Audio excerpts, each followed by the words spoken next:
Hi everyone, I am back. Despite being gone for a very long time, I am uploading again, and I have some really interesting news, I guess you could say. First, I'm going to start at the beginning, and I guess make it known that I am no longer living at Chris's mother's house. He is no longer living there either. Not quite, really. It's not official yet, but he's, I guess, in the process of moving out. Even if it's not with me, it's with maybe a friend of his. But anyway, after I broke my ankle, and after his mother was talking about, like, oh, I'm gonna kick my husband out of the house because he's an asshole, and I'm tired of being a hoarder. I don't like having this life of being buried in garbage and having dog feces all over the house. Shortly after that, Chris and I cleaned up her kitchen, and that took 3 months.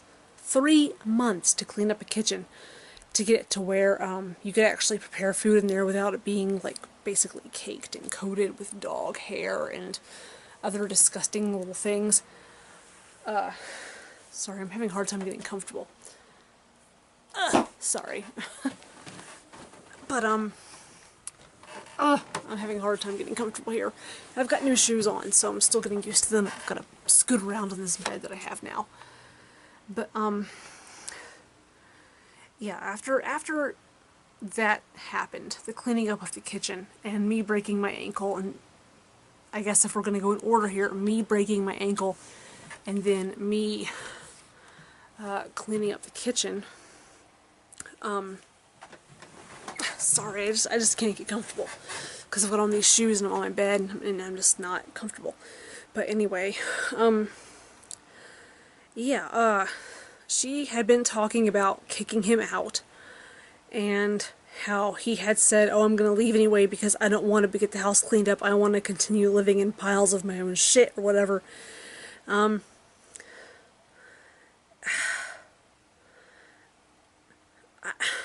I got sick for a week, maybe. I was sick for a week, but my activity as far as cleaning up the kitchen ceased for 3 days while I was sick.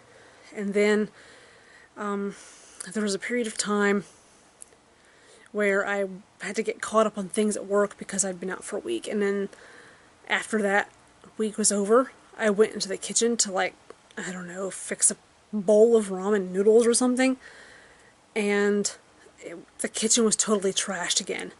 It was the exact same way it was when me and Chris first started cleaning it up.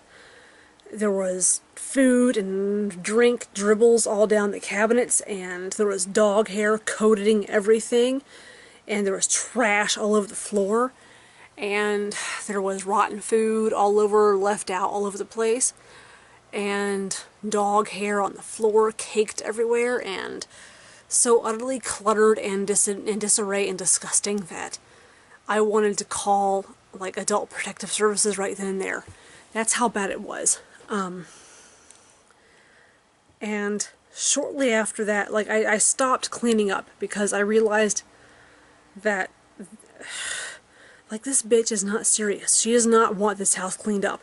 If she won't even clean up after spilled coffee, then why am I bothering to clean up her kitchen? You know, she doesn't want the house cleaned up. She just wants someone to clean up after her, is what she wants. And Chris had kind of warned me of that before I ever even, oh god, I've got a zit, what, oh god.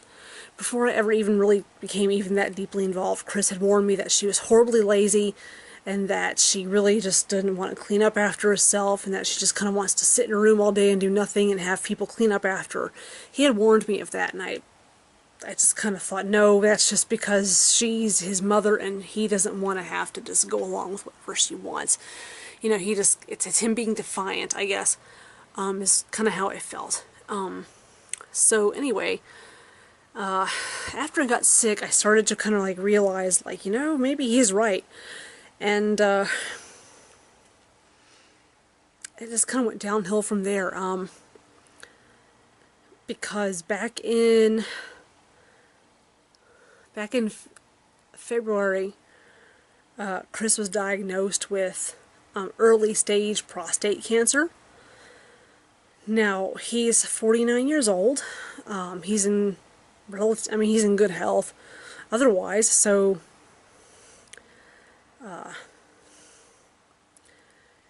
he's gonna be fine. But yeah, he was diagnosed with that cancer, and his mother was really hammering me via text message and via email to disclose to her like what was going on with his cancer appointments and blah blah blah. I told her, and I shouldn't have, because it was not my place to do so, and also because I should have known that it would turn into the shitstorm that it was going to turn into.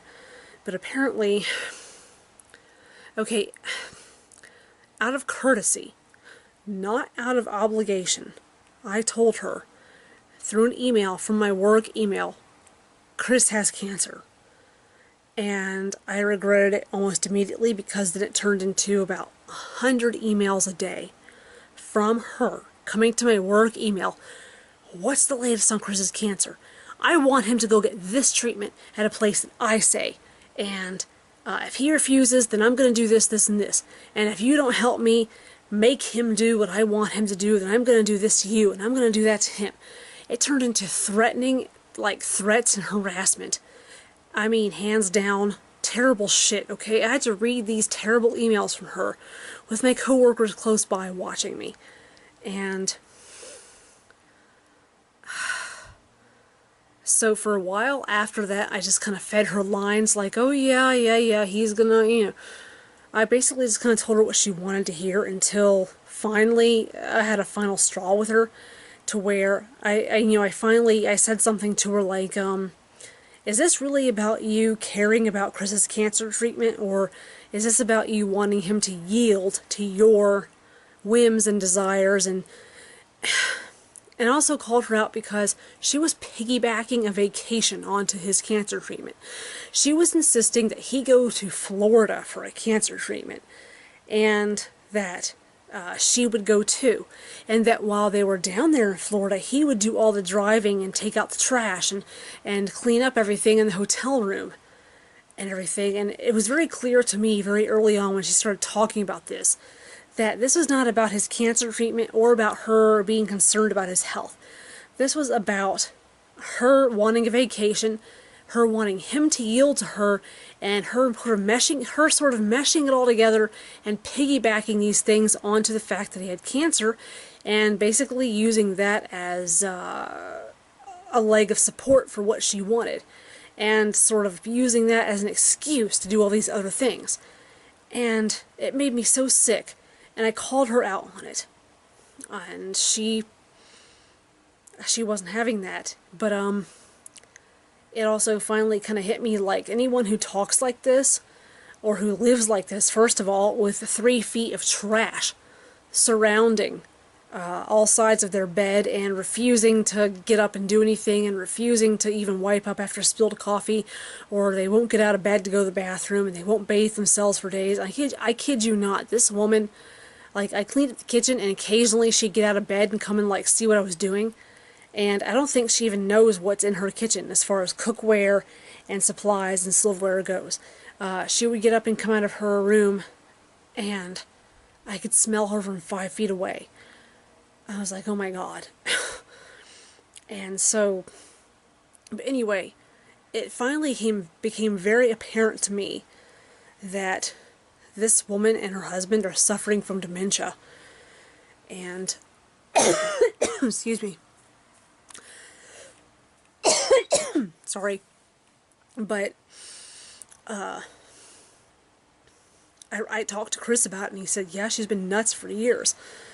And I said, well, why didn't you tell me this before I moved in here? He said, because I wanted you to move in here, because I loved you and I wanted to have you close to me. I'm like, then why didn't you move out?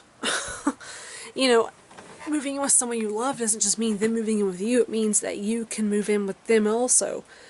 And he had it in his mind that his mom was going to give him the house if he lived there up until the time that they went into, I guess, assisted living or whatever. And I like practically had to shake him to be like, your mom is not going to give you this house. You know, if you and I get this house cleaned up, she's going to sell it and put herself in assisted living, and then you and I are going to have nothing. I said, she's not going to give you this house. And to this day even, like, he still kind of refuses to let go. Like, oh, she's going to give me the house. She's going to give me the house. No, she's not.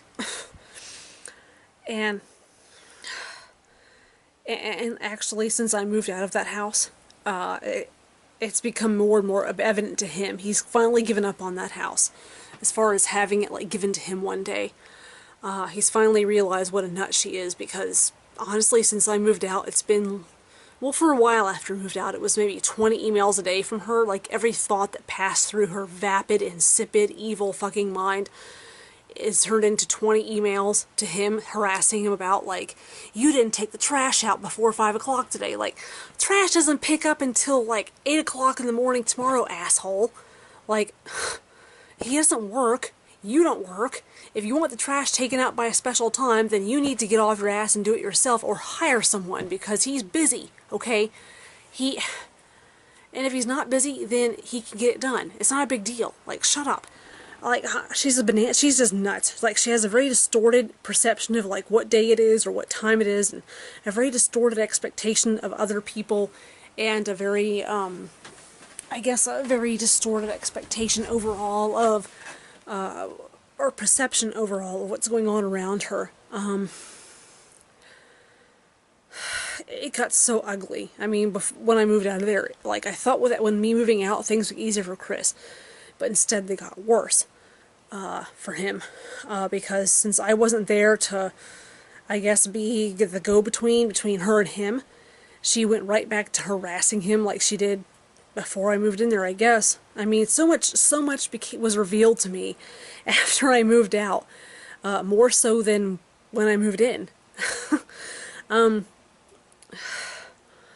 I mean, it all really came to the surface. The mask came off of her, so to speak. And I tried really hard to get along with her. I was communicative, I was cooperative, and I did try to get along and do well, and, and in all honesty, she talked about getting the house straightened up, and I was all for it. She was like, you and Chris can continue to live upstairs and have the upstairs be your part of the house, and me and her asshole husband Mike, we'll live downstairs and we'll do our thing downstairs, and the house will be clean and everything will be much better. And I feel so stupid that I was taken in by it, and I feel bad for Chris that he was ever taken in by it, because after talking to the mom and the brother and Chris and other people who know Chris, I think what happened was, when he was a child, her thought was this: I have a deaf child.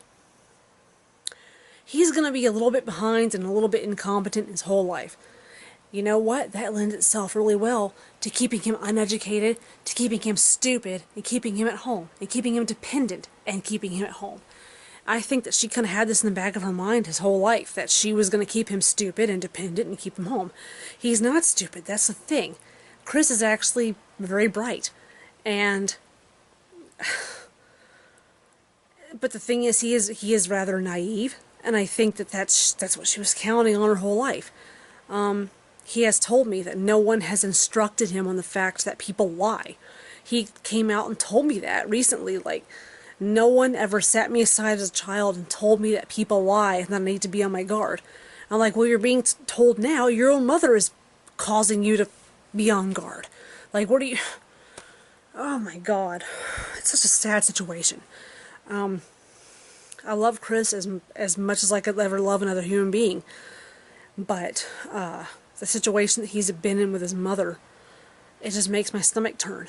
I think that she was counting on him being dependent and sheltered his whole life, and that she could keep him by her side, and that he would take care of her in her old age, and that she could just treat him like shit, and that he wouldn't know any different, and that she could say, well, if you walk out on me, I'm not going to give you the house, or she could say, if you don't do what I tell you to do all the time, then I'm not going to give you the house, or I'm going to leave this house to you, but you have to stay with me and do everything you're told if you want it. I think that's kind of what happened. and his upbringing. For people like her, it's very easy to do because I think she clinically is a malignant narcissist. I did some research, and she says and does things that if someone said and did those things to her, she'd be livid. She sees herself as entitled to treat other people like crap. She sees herself as being entitled to do whatever she wants, regardless of the outcome. And I feel so stupid because I was taken in by it. Shortly after I moved in with Chris. First, Chris was taken in by it his whole life, and then I was taken in by it after I moved in. And I feel so stupid that I didn't recognize the signs early on that she's like that. But finally, what the final showdown entailed was she sent me an email to my work email saying, "You're digging yourself into a hole.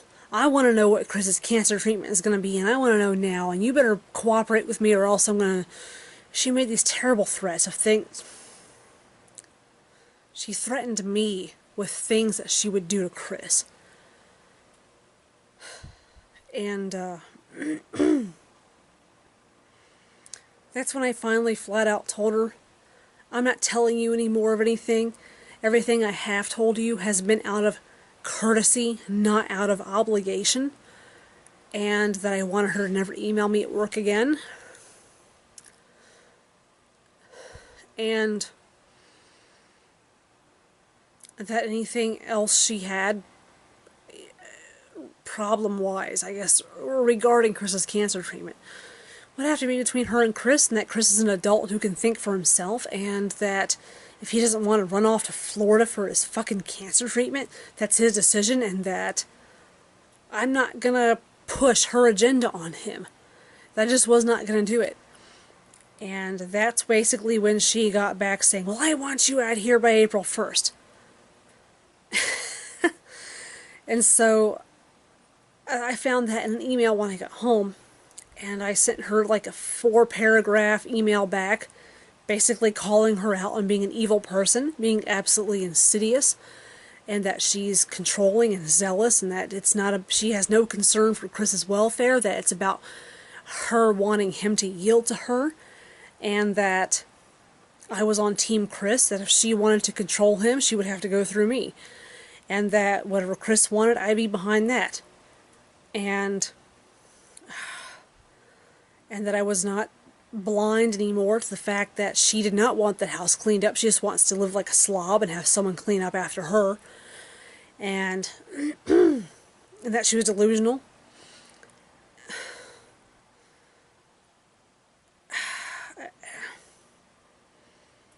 I don't have any words, really. I mean, at this point,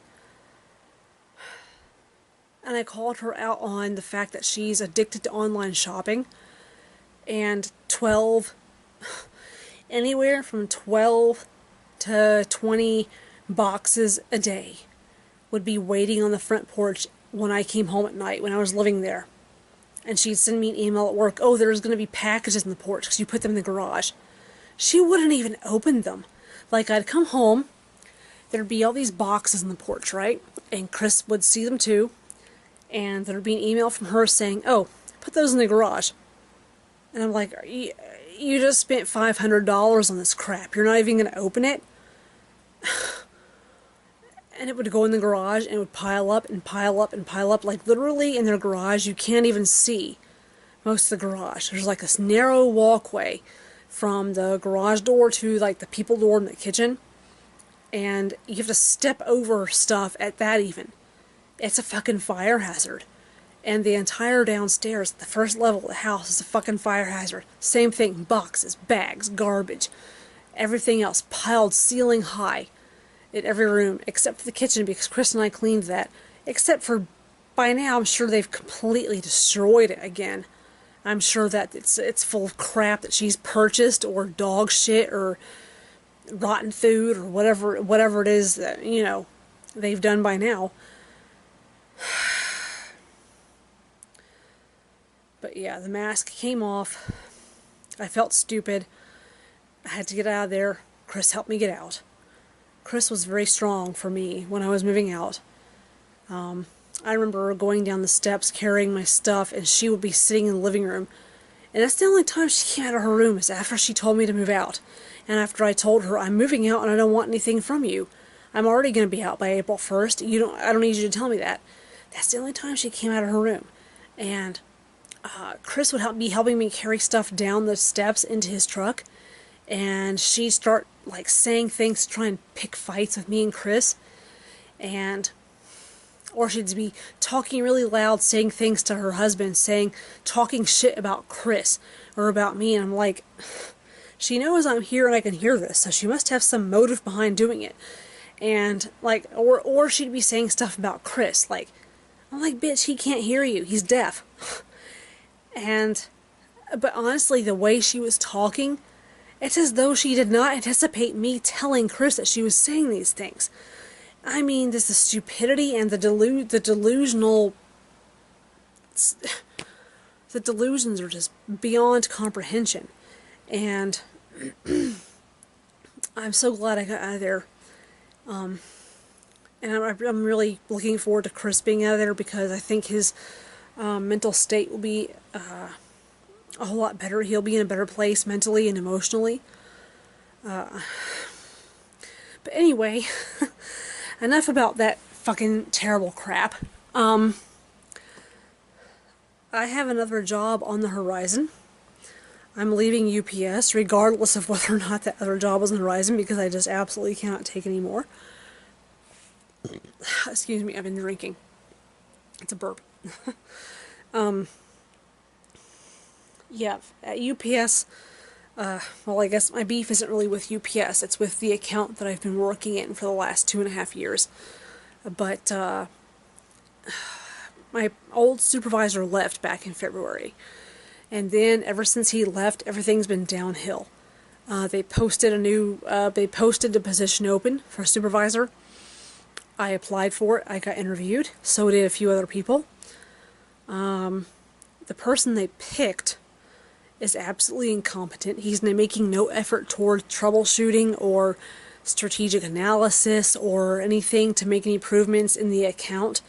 He's screwing people over left and right. This guy is so emotionally immature and so disrespectful that he'll look you in the eye and say, yeah, I'll do that, and then he just doesn't do it. Example being, two of our pickers recently applied to switch accounts, go to another account. And he said, oh yeah, go ahead and you fill out your part of the paperwork, bring it to me, and I'll fill out mine, and you guys can go to the other account, and you'll be working over there from then on. Well, they filled their paperwork and give it to him, then like a week went by, then another week, and then finally they were like, you haven't signed off on the paperwork, why not? And he said, well, I'm not going to. Really? So, that happened. And then also the fact that in my email, I would try to email this guy to be like, you know, here's what I think we need to be doing differently. You know, we've been stuck here till midnight every night, and here's what I think needs to happen. The first problem being that the pickers are taking their lunch breaks at the worst possible time. During our crunch time between 4:30 and 6:30, we have 2 order cutoff times, and we get 2 humongous drops of orders in that time frame. And you look at my desk at 6 o'clock, and there's like over 500 orders laying there and no pickers to pick any of it. And why? Because they're all on their fucking lunch breaks. And I say, we need to tell people that they shouldn't be going on their lunches at this time.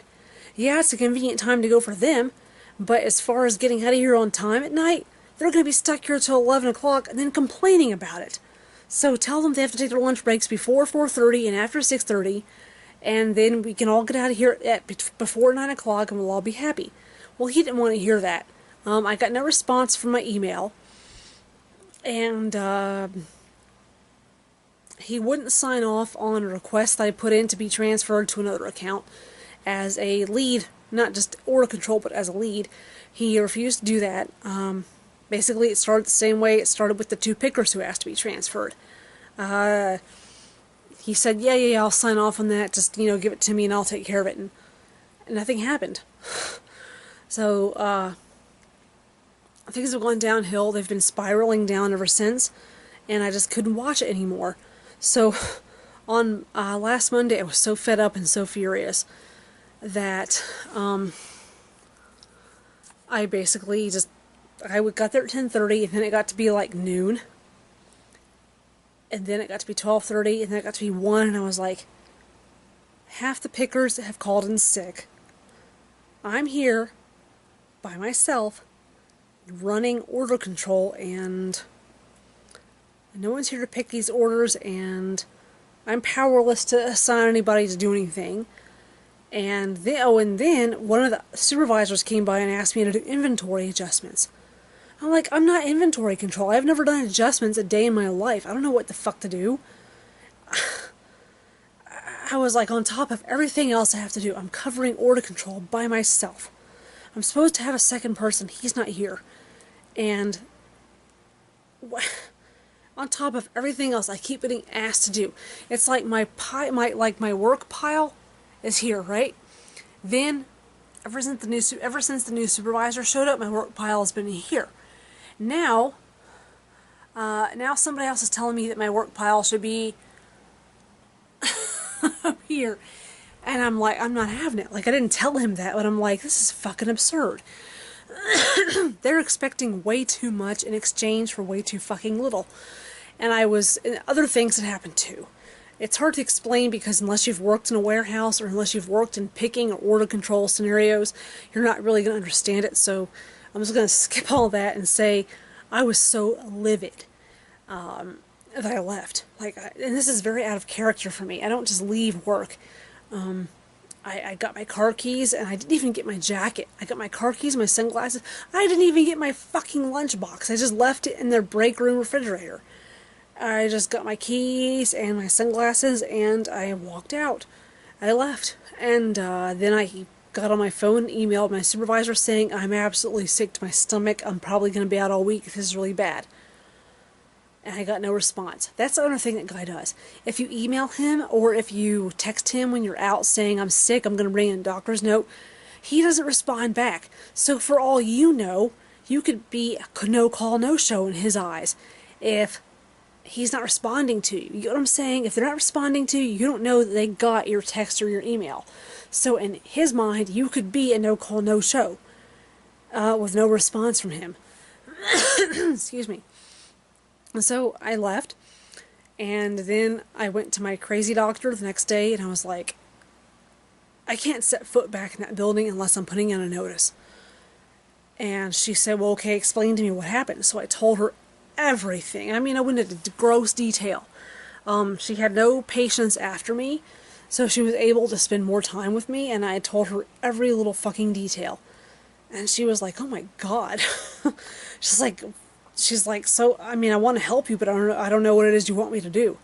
I said, get me out of here for a week so I have time to find another job, and then, you know, I just need the week off so I can find another job.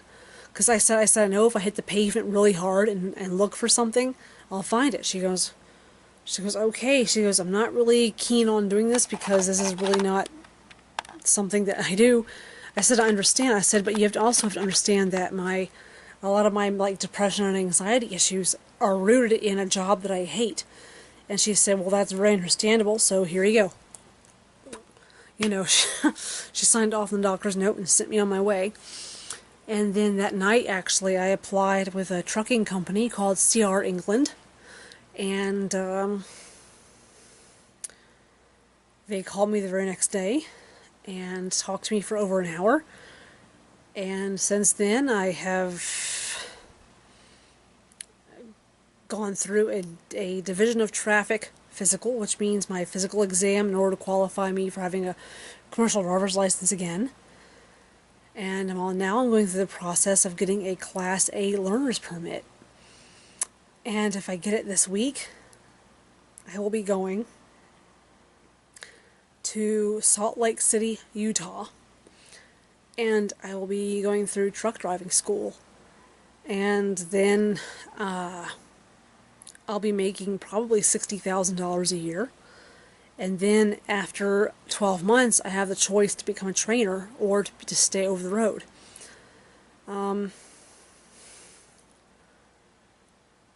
I think I'm going to be a trainer because once you become a trainer, you then have the option to remain a trainer and then possibly spend less time on the road and be earning six figures within 2 years.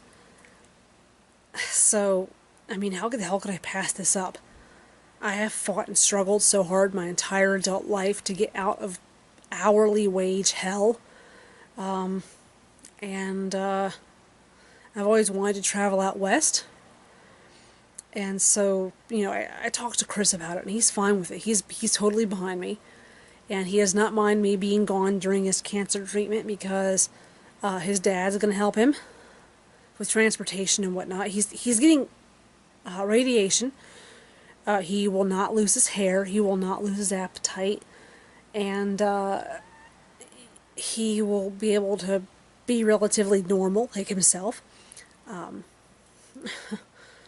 But he's behind me because he and I talked, and I explained to him, Chris, if I'm making six figures in 3 years from now, I'm going to buy a house in Utah, and we're going to live on a big chunk of wild land, and we're going to be able to go off-roading and hunting and fishing and kayaking and all that stuff, all we want, all the time, pretty much. And it's gonna. I said, if I get this, it's gonna be a good life. And he didn't want to hear it at first. He wasn't on board. He was talking about, like, what about my friends here in Louisville and blah blah blah. And I said, Chris, the current is carrying me this way. And if the current carries you a different way, then we'll get over it, right? I love you, but we'll get over it. And he just kind of glazed over, and he and I talked some more, and I said, I want to be a part of your life, but you don't work. I said, there's nothing tying you to Louisville. I said, I'm seeing a six-figure income in the future, and I'm seeing like a 20-acre piece of property with a 3-bedroom house and 2 off-road vehicles and kayaks and things like that, and amazing things in the future, and that's a future they want you to be part of. And and he was like, you know what, yeah, I think that does sound good to me, because I want to be part of that future with you. And I about fell to pieces. I don't think anyone I've been with has been willing to make a sacrifice quite like that. When I was with Brian, he talked about moving to Louisville. He talked about relocating to be with me, but I knew that there was no intent behind it. I just kind of held out hope, hoping that eventually there would be, damn that fucking pimple, there would be intent, but there never was. With Chris, the intent is there because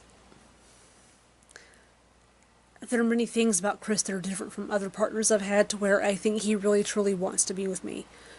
And I'm perfectly willing to support him financially, because he is on disability because he's deaf. But I don't think that's his motivation. He's really committed to me, and I don't think I've ever really gotten that from a partner before. And I'm really committed to him. That's why I'm obviously willing to spend money on supporting him. So, that's that. I'm going to work tomorrow to UPS after having spent most of the week off. I'm going to do my job for maybe 4 hours. I'm going to make sure that my supervisor applied my vacation time, the very last tiny bit of my vacation time, to last week's time card, so that I still get my health insurance and child support for the next month in my paycheck. And then after my work partner Xavier arrives to work, I'm going to pack up all my shit out of my desk, and I'm going to leave my badge and my doctor's note and my letter of exit, I guess, my exit letter on my supervisor's desk, and I'm going to leave. So then I still have to go down to the DMV probably 3 more times this week, possibly, to get my Class A learner's permit. The test isn't hard, but it does... Excuse me, I burped. The test isn't hard. I I've had a Class B before, so air brakes and general knowledge I'm fine on. However, what I'm not fine on is like combination vehicles. Like when you couple a truck with a trailer, things involving weight and suspension, or weight and versus like how fast you're able to stop, or how fast you're able to accelerate, and engine retarders and things like that. So that's what I have to study up on. I went on Friday and took the test just to see like how well I do. I actually flunked it by only 4 questions over the whole thing: air brakes, general knowledge, and combination vehicles. I think I got to the 3rd segment of the test and I flunked 2 questions, and then they disqualified me immediately and I had to leave. But I have tightened up what I have to study, and I'm going to be looking at that quite a bit tonight and tomorrow. And then tomorrow afternoon, after I leave UPS with all my things out of my desk drawers, I'm going to be going back down to the DMV, and I don't even have to wait in line. I can take like my receipts from last time and everything and just kind of like walk through and be like, here's my $24 or whatever. I'm going to take the fucking test, whatever. They do charge you $24 every time you take the test. If you pay with a debit card, it's $26. Still bullshit in my opinion. But, you know, a little money spent now means a lot of money earned later. So, I'm actually quite excited. I know that I'm going to get it. And if I do get it, then on Saturday I'll be on a Greyhound bus headed for Utah. And then I'll be gone for 3 weeks to 4 weeks, and then I'll be back for a week, and then gone again, then back for a week, then gone again. It's really exciting, but also kind of scary because I am going to miss people. I'm going to miss my family. I'm going to miss Chris. I'm going to miss my daughter. I'm going to miss my craft table and whatnot. So, oh yeah, I got new shoes. Check it out. My new shoes. I forget the brand. I think it's like a kind of a knockoff, like shitty brand. But the shoes are actually extremely comfortable. They have like a really good, like, composite toe and really tough soles. They're non-slip and they're very comfy. I'm going to purchase tomorrow a kit of different colored permanent markers, and I'm going to color the pink parts purple. I already tried with a dark blue marker, like where is it? Like right there. You can kind of see where it's dark, where it shouldn't be. And it just turned blue, so I'm thinking a purple permanent marker will be fine. But I'm liking these shoes. Earlier today I put them on and I was like, fuck, I don't like these. And then, you know, I wore them a while longer and I'm actually liking them now. They're very comfortable, they breathe, my feet don't feel hot at all, and they're sturdy. So I think that'll be good for if you're going to be doing truck driving. And also I got some new clothes. I got this shirt today. Actually, no wait, shit. I forgot that I changed my shirt. I got a shirt from Amazon delivered today. A Joy Division shirt. It's like right there. Hang on if I can even remember how to zoom in with this stupid thing. There it is. My Joy Division shirt. And then, oh yeah, I'm back in my old room also since I moved back into with my parents. I have a big purple curtain made out of a bed sheet. Chris's things are going to be in here eventually. I think even though I'm not going to be here, he might be moving some of his things in because he can't stand living with his mother anymore because she's so evil, and he's sick of it. And yeah, he's got some of his things over there in those little compartment-y drawers. I told him, I said, I'm not going to you can't move all your stuff in here until you actually have furniture. I said, you know, in the meantime, just keep your stuff in these drawers on this shelf, and he's fine with that. And, but I think on this side of the room is where his furniture is going to go eventually. So, yeah, there's my paintings I did. And, yeah, there's my Snaky Poo. You guys know my Snaky Poo. And all my posters and whatnot. And, a friend of mine at work actually gave me this bed. It's got 4 posts. You can see the posts. There we go. I really want to put human skulls at the 4 posts. And I want to paint the bed frame black at some point. this mattress that I'm on, it's like a hybrid mattress. It's like part memory foam, and it's also got like some springs in it too. It's a comfortable mattress, but like the bed is so goddamn noisy. Like Chris and I cannot have sex in this bed because of this noise. Listen to this. Yeah, it's that bad. Like people can hear the terrible noises coming from this room if Chris and I are getting down and dirty, so to speak. But anyway, he sleeps on the couch in the other room. The back basement has been turned into a living room. It's got a couch, it's got a TV, and it's got all my DVDs and my computer and 2 end tables. I've got a fish tank now too. I have a beautiful fish tank with beautiful fishies in it, and I'll show you that stuff to you guys tomorrow. But yeah, so it's been converted into a living room. I've got a craft table back there too. So right now Chris is actually back there asleep. He doesn't want to sleep in his bed because he thinks there's not room for both of us in this bed. It's a full-size bed, so it's kind of small compared to what I'm used to. Yeah, a couple times when I first got this bed, he slept in here with me and was like, and it was terrible actually. I would wake up and he'd be like in the center of the bed, and I'd be like about to fall off, and I'd be going, oh, get off me, get off me. And like, or he'd like hog the covers, like he'd grab all the covers and then roll over, and I'd be freezing. And finally he was like, I'm just gonna sleep on the couch. And I said, whatever you want to do, but if you want to sleep here with me, then we need a bigger bed. And he said, well, you sold your bed. I said, I know I sold my original bed. So yeah, actually the couch that I bought, I got it at the Goodwill, and it was in really perfect condition. The only thing wrong with it is the fact that it's part of what used to be a sectional sofa. And there's this giant pillow thing at the end, like where it turns into a sectional sofa. And he's like, I can't sleep on here because there's no room for my feet. So I cut this giant cushion off. And I'm going to sew back onto it so that, like, anytime somebody wants to sleep on the couch, they can just take that cushion off and throw it on the floor and sleep.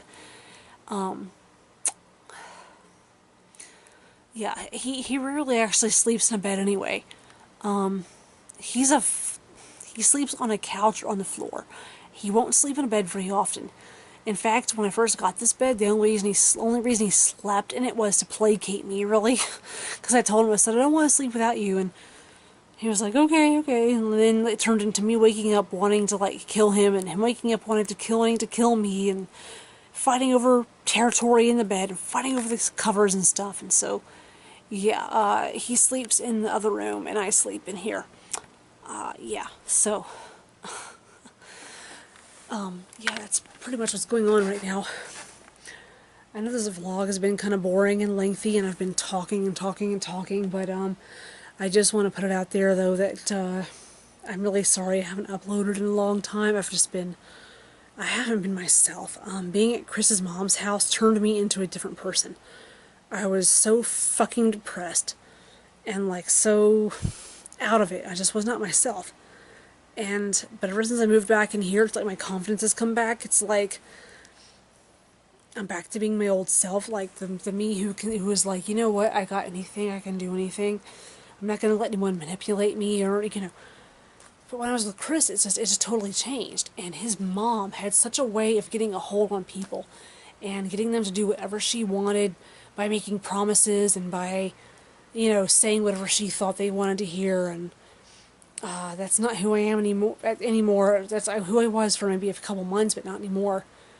I mean, fucking friendships that I had ended over that shit, but honestly, I really don't have any regrets, really, at this point. I just wish, yes, I kind of wish it hadn't happened, but at the same time, if it hadn't happened, I wouldn't be where I am now. I'd still be miserable and complacent at my job, with no expectations and no, like, traction as far as the future goes, and, I don't know. Oh shit, my battery's about to die. But, yeah, so, I guess, things are going to be changing, hopefully, and I'll repost another video. I'll post a video again, after I get my Class A permit. Hopefully. I should be able to get it. When I got my Class B driver's license, like, I got an almost perfect score, so, yeah. I should be able to ace this. This should be no problem. Anyway, I'll get back with you guys. I'm gonna upload this video. Today is Sunday. Yeah, it's Sunday, and it's actually now, according to the time, it is actually now, I think Monday. So yeah, but it's yeah. I'll get back with you guys. I've got to go to work tomorrow at 10:30 in the morning, so which means I have to get up at 9:30 and blah blah blah. So, I guess I'll get back with you guys. I've said that like 8 times now. I'm sorry, I'm really tired and I need to take my medication and go to sleep. So, I'll let you guys know how it goes after tomorrow. Toodaloo.